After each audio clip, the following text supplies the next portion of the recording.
హర్ముజ్లో చిక్కుకున్న భారత నౌకల పరిస్థితి ఏంటి? అక్కడ ఏం జరుగుతుంది?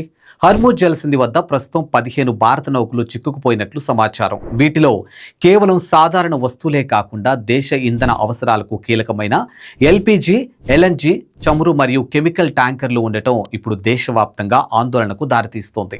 ఇరాన్తో జరుగుతున్న శాంతి చర్చలు విఫలం కావడమే దీనికి ప్రధాన కారణమని పర్షియన్ గల్ఫ్ మరియు ఒమెన్ గల్ఫ్లోని ఇరాన్ రేవులను దిగ్బంధిస్తామని ట్రంప్ ప్రకటించిన నేపథ్యంలో హర్ముజ్ జలసంధిలో ఒక్కసారిగా ఉద్రిక్తతలు పెరిగాయి. మన నౌకలకు రక్షణ కల్పించేందుకు, పరిస్థితిని చక్కదిద్దేందుకు భారత నౌకాదళం అప్రమత్తమైంది. ఇప్పటికే 6 యుద్ధ నౌకలను రంగంలోకి దించి అక్కడి నౌకలతో నిరంతరం సమన్వయం చేస్తుంది. చమురు ధరలపై నేరుగా ప్రభావం చూపే ఈ పరిణామం ప్రపంచ ఆర్థిక వ్యవస్థను ఎటువైపు తీసుకెళ్తుందో అన్న భయం మొదలైంది. భారత ప్రభుత్వం మరియు విదేశాంగ శాఖ ఈ పరిస్థితిని ఎలా పరిష్కరిస్తాయో వేచి చూడాల్సిందే.